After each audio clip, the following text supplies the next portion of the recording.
more than just a competition of athletes. This is a competition of training methodologies. It is the sport of fitness.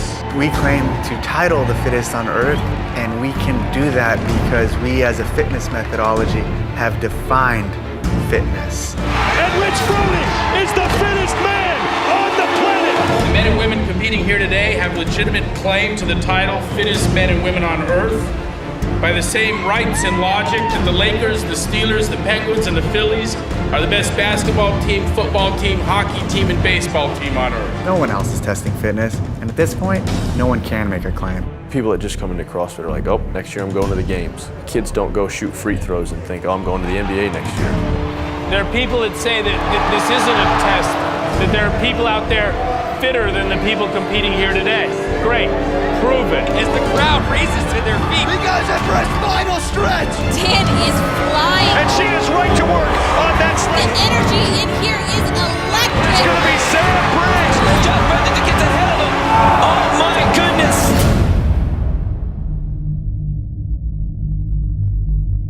Anyone in the field of exercise would agree that the definition of fitness that Greg Glassman came up with is as complete as any that's ever been. So work capacity across broad time and modal domains. It's as complete as there ever has been a definition. Fitness is your ability to perform. When we're talking about physical fitness, that means your ability to perform the given tasks using your body. Fitness is not just in the gym, fitness is outside of the gym. It's life. Anytime you find yourself saying, damn it, I can't do that, you have a hole in your fitness. I would explain fitness as an intersection of your basic ability to move other things, to move your body, and do those things in combination. It's that overlapping of ability that exists when you have the weightlifter and the runner and the gymnast. It's that part in the middle that intersects. And the bigger that part is, the more fit you are. Without an empirical definition of fitness, all claims to be the fittest are meaningless. Greg Glassman revolutionized the billion-dollar fitness industry when he defined fitness in scientific terms: measurable, observable, repeatable. A definition you could test. If you try and say you're trying to test for the fittest people on earth, I think that test needs to be wide, it needs to be quantifiable, and it needs to be streamlined across the board for all athletes. From short, from a 100-meter sprint to long, a marathon. And to test fitness, you have to test all of those elements. It also has to have known and unknown elements. So you're not just testing horsepower and pure output. In some respects, you're testing things that they've never tested before. Some of it's task accomplishment, some of it is speed through a certain task. How can you recover with limited sleep, limited rest? You've got 4 days of competing. How can you recover and still perform well on the last day? You have to be able to control when you push, how you handle discomfort. There's an element to physical fitness that has to live up here. The test that unites all of these elements is the CrossFit Games. Welcome to the CrossFit Games, a full week of competition here in Carson, California. And after these 12 events, we will know who wins the title of fittest on earth. It didn't really feel like I was competing in the CrossFit Games.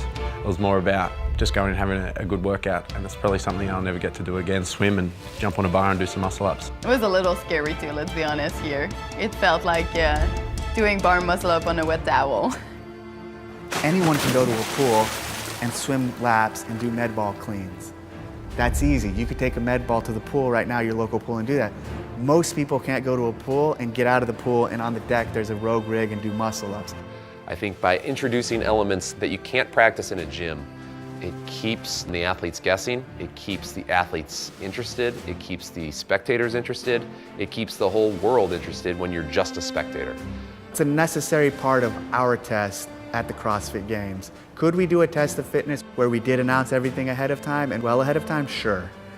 But for our theatrics and for our event and for our spectacle, it adds to all of that. It's more than just a competition of the fittest alive. It's performing art, it's theater.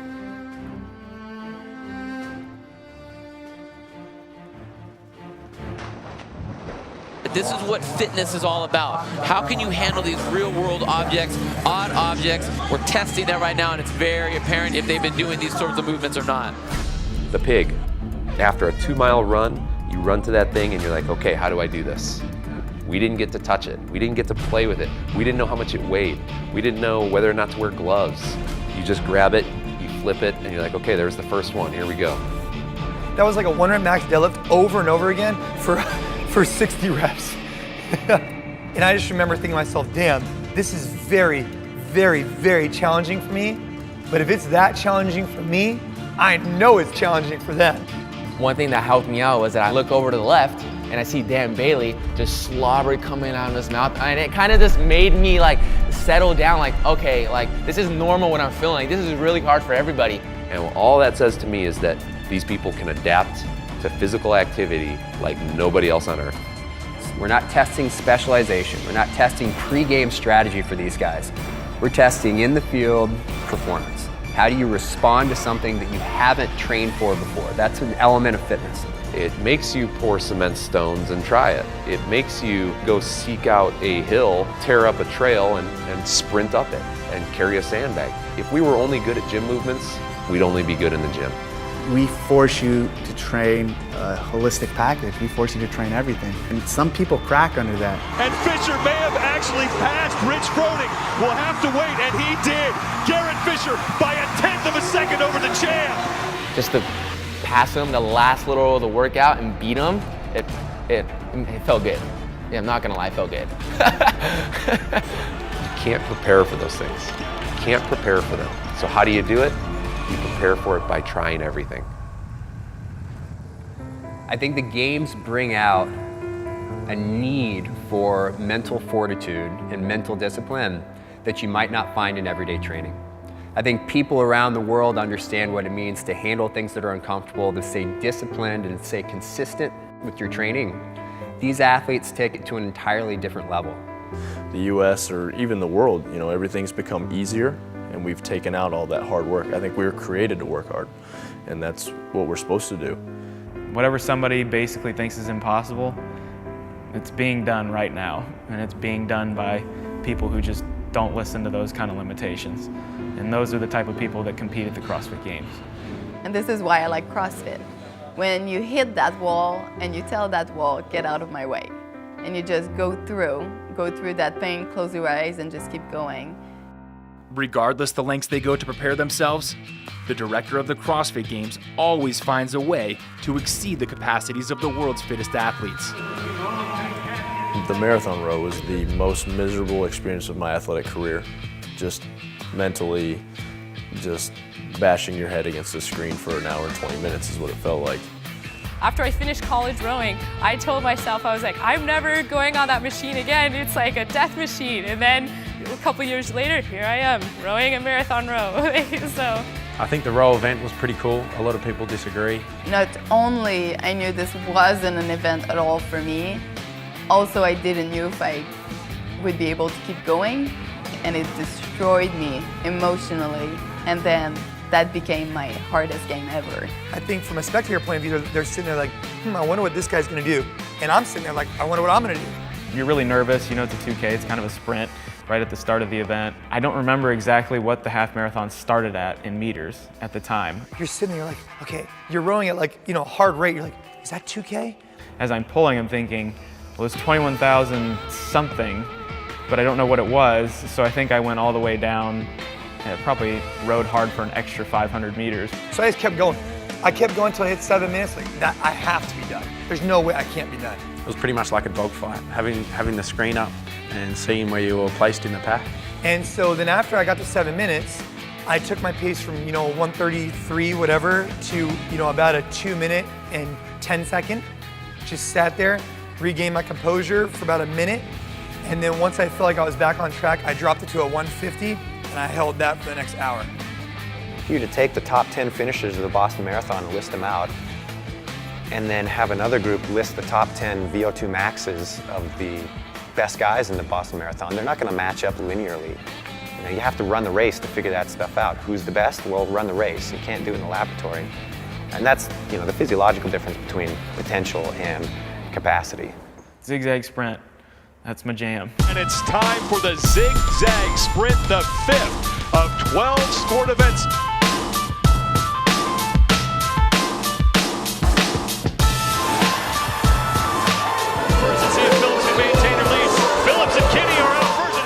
The night before, I had a couple guys outside and they were pretending to be the obstacles and they were trying to teach me how to run around them. So I'd run and I'd push them out of the way. Out with Dan Bailey. So here comes Stacy Tovar, and it's going to be those three who will move on. Stacy Tovar. I remember coming through and just sprinting as hard as I could through the finish line and knew that I lost. It's Bailey, it's Hendrick, we're gonna have to go to the chip. That was a photo finish. But I've lost races by a 100th of a second before, and I've won races by a 100th of a second, and you know when you win and lose. I really wanted to win it. And we are ready for the 8th of 12 sport events, the clean and jerk ladder. If a guy bombs out at a weightlifting meet, but he could have lifted it, should he still be recognized as being the strongest guy at the weightlifting meet? Pretty cut and dry in that environment. Nobody's given him any kudos for that. No, he's got to actually lift it and do it. Everybody likes lifting. Barto underneath that, standing it up. Lucas Parker out of the hole at 345. I mean, I didn't go bad. I took 7th. I mean, it's not, I don't think anybody would say it's bad, right? But my legs just had nothing in. I felt fine. Legs felt fresh. I think it was just adrenaline. People were going nuts. It was so damn cool. 230 pounds for Cara Webb. And the jerk even more solid than the clean stabilizing. And I thought when I got out there it would start feeling a little lighter. It didn't. Still felt heavy. I mean, we had a lot of legs, but my legs felt great coming out of that squat. Previous PR was 315, so I jerked 315, then 325, and then only just made the clean at 335, missed the jerk. And my technique broke down because I didn't prepare well enough. Exhausted at heavy loads with a highly skilled movement. That's why. Being strong at high heart rate is something unique that we test and is very important in the real world and in determining fitness. No one else is testing fitness. Strongman events aren't, they're not claiming to. Weightlifting's obviously not, and they're not claiming to. You look at a decathlete, some would say they're the fittest alive, but actually their claim is the best athlete in the world. And they really test 3 different domains. They test running, they test throwing, and they test jumping. Decathletes at the highest level are very strong, but in their events, in their 10 events, they don't test strength. Fitness is not a theoretical, well, I think I could have done that if things were a little bit different. It doesn't work that way.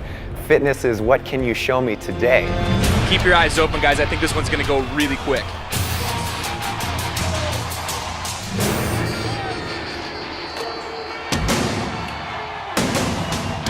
I really like the sprint chipper. That was a very cool workout. I get excited when anything 21:15:9 comes out. It doesn't matter what it is. Like we didn't know how fast we were gonna do it, how hard it was gonna be. Because for me, those workouts are just red line. It's go, go, go, all gas pedal, no brake. It was really, a big sprint against the watch and you couldn't think about what you were doing because everyone was going so fast. What I was thinking about was how that'd be a pretty stupid mistake if you dropped the ball because you'd lose the event, period. I think I went out a little bit too hot, so by the time I got off the GHD machine, I felt very dizzy and almost like blown up. In the middle of a workout like that, it doesn't hurt. Like it really doesn't. You pretty much go numb. My legs were burning really, really bad, and I had to drop that bar, and those 165 were the heaviest snatches like I've ever done. And all you're thinking about is finishing as fast as you can. But it's the aftermath when you're done that buries you. The snatches, I thought Jason would move easier than me because it was 165. I waited for him to put the bar down. Once he put the bar down, I did one more rep. And then when he picked the bar up, I picked the bar up, so I was another rep ahead of him. Dan Bailey has the time to beat. Broding's got to hurry. And then it was just beat him over that wall several times. And Rich Broding is the first man to the wall, and he will make it. Rich Broding is now 100 points richer. I needed that one. If I would have won the games and not won an event, there should have just been people talking, and I don't like to leave any doubt. A test of this magnitude must be prodigiously well designed. Surprises, variety, equipment unveilings, and previously impossible challenges rule the day. I don't like to program workouts for a location without having intimately spent some time at that venue. I'll go to the Home Depot Center multiple times throughout the year and just sit in various locations and look at those locations and figure out and feel how something's gonna play. Because you just can't create a workout, you've got to create an experience. Women through the pylons at the same time, and now it's a race to the finish. It's Crawford. She makes the touch. Alexander puts At the games alone, we have 25 committees, over 600 volunteers, hundreds of contractors. We spend millions and millions of dollars on this test. It's that important to CrossFit to make sure that the test of the fittest man and the fittest woman on earth is the right test.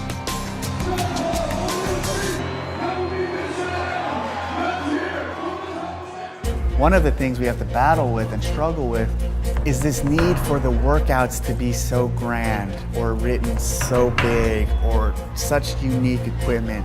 There is something to keeping everything basic and fundamental.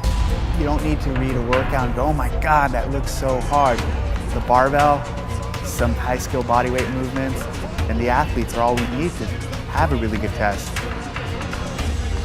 Yeah, the thruster rope climb got me. Thruster rope climb got me bad. So you guys didn't have to get fancy, and that's what I liked about this year's CrossFit Games. There was nothing that was so outside the box fancy. It was just straight CrossFit, and Naughty Nancy was a great example of that. Run, overhead squat, repeat, and it is gonna tear you up. Someone asks, hey, what's your favorite workout? And it is a tough question because it's like, what's your favorite kid?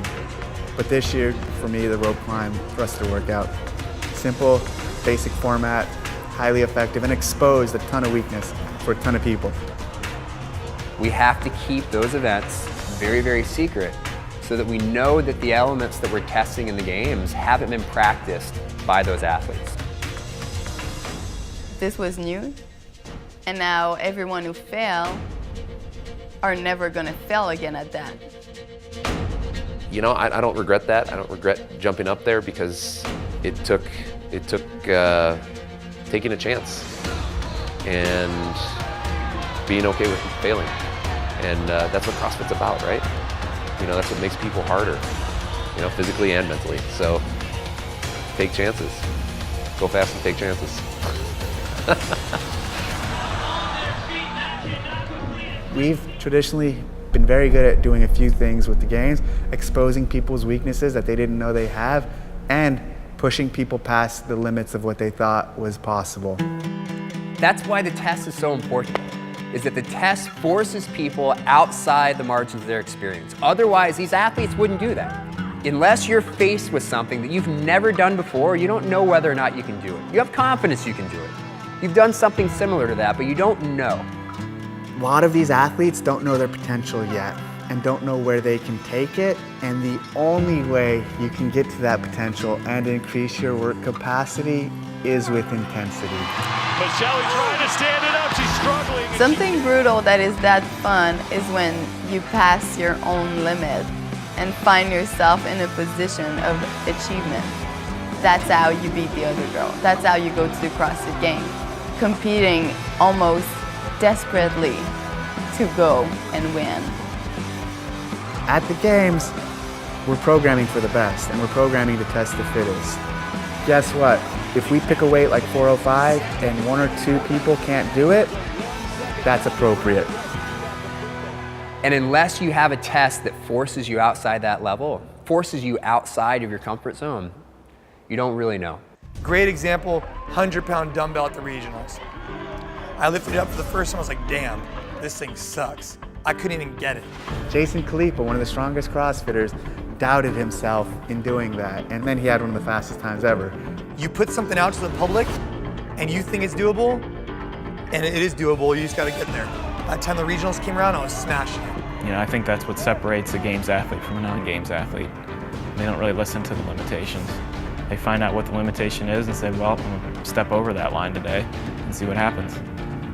There's so many hidden secrets to the human body that we haven't unlocked that, you know, I'm not going to put any limit on my body, and nor should anybody else. I have been at, perhaps you could say, the top of the game for the last 7 years, and I'm only getting better every day.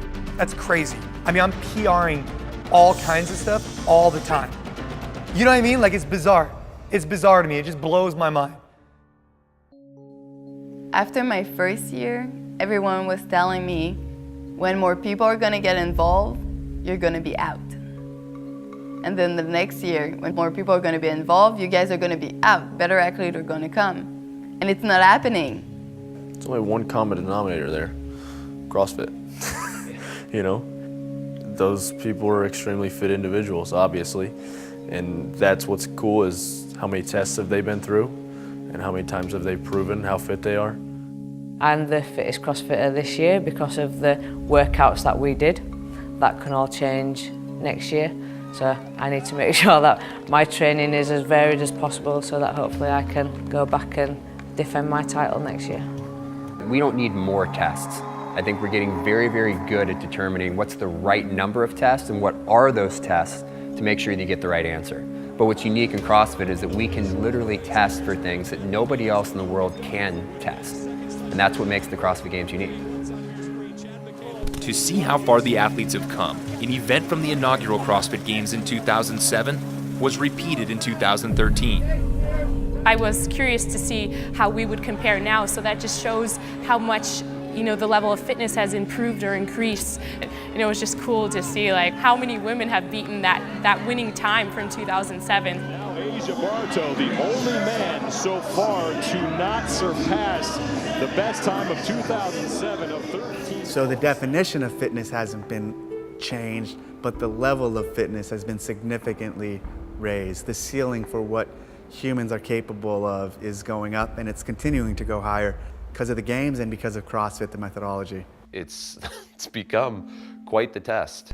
In the very first year that I competed, we had 4 workouts, 2008. And 3 on day 1 on the second day. And that was a lot of volume for most of the competitors to survive.